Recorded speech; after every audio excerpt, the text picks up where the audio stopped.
I decide to take the inland route to Keith. The surrounding landscape is desolate and flat. Maybe I should have taken the coast route along the Coorong. I pass through little town after little town, most appearing to just be outposts, relying on passing traffic for their subsistence. I pull in at a Belgian waffle shop. What a great idea, something different from the usual pie and sauce. After 272 kilometres, I reach the Murray River, a green refuge from the surrounding parched earth. I decide to spend a night at a caravan park, $20 for an unpowered tent site. I was a bit disappointed the lavish camp kitchen had no power, so approached a makeshift table of long-termers, having some Saturday night beers. "Mate, when I saw you pull up, I thought you were Japanese," said one furrowed loco in a blue wife beater. "I didn't think an Aussie would be mad enough to ride across this desert in summer." Apparently a few single Japanese men had stopped in at the park on Round Australia bicycle tours. The next morning I head to the roadhouse next door for a coffee after a restless night due to the night truck traffic on the parallel highway. I found the empty roadhouse restaurant a thing of beauty, the complete opposite of the surrounding landscape, orderly, spotless and sterile, the faint blue glow of fluorescent lights making me feel I was civilised again.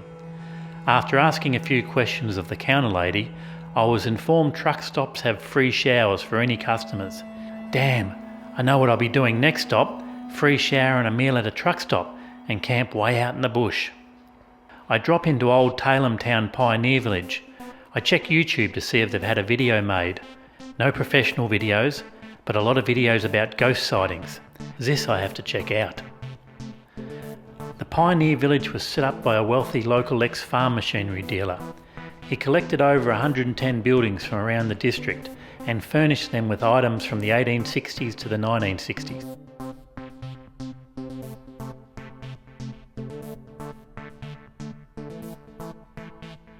I asked the woman at the reception, dressed in period costume, about the ghost sightings. She said with the sincerest look on her face, "Yes, we have several haunted buildings here. Ghosts move with houses, you know." So she makes a list on my map and off I go in search of the paranormal. The police station, the Emporium, the picture theatre. Hang on a minute, this picture theatre was a railway storage shed. I realise not all the buildings are representing their original purposes, but I must say the attention to detail of the trimmings did make me feel like I was stepping back in time.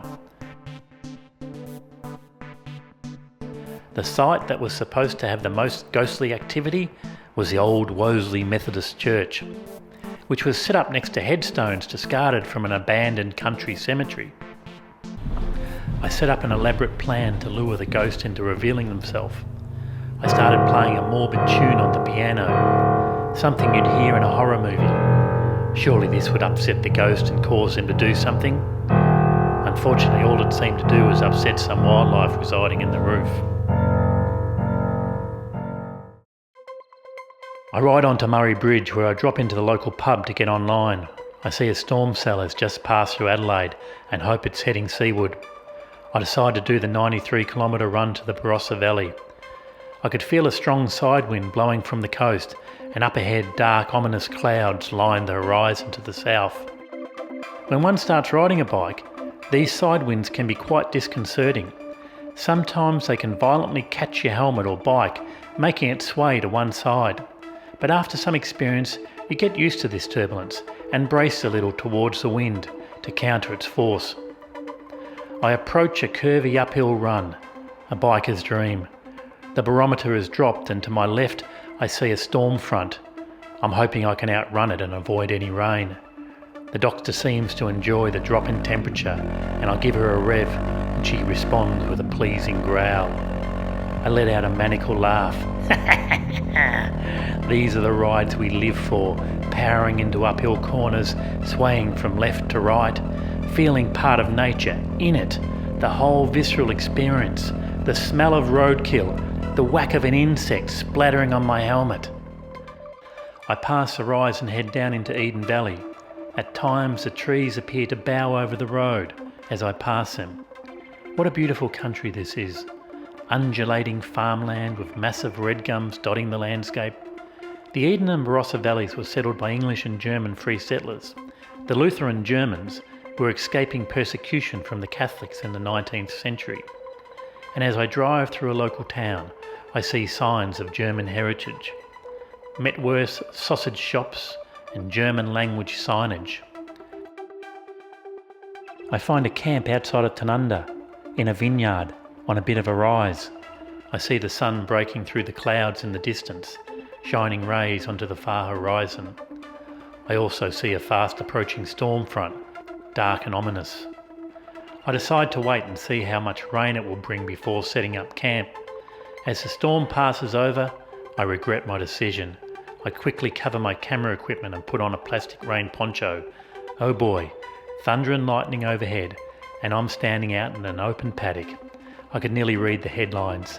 Idiot bikers, one last photo before being struck dead by lightning. After about 20 minutes of rain, the front passes and the wind subsides, resulting in an eerie stillness. I wake to find all my gear has dried and have a light breakfast of saddlebag cheese, crackers and tomato. The cheese has gone 2 days now without refrigeration and has a greenish opacity and slimy texture.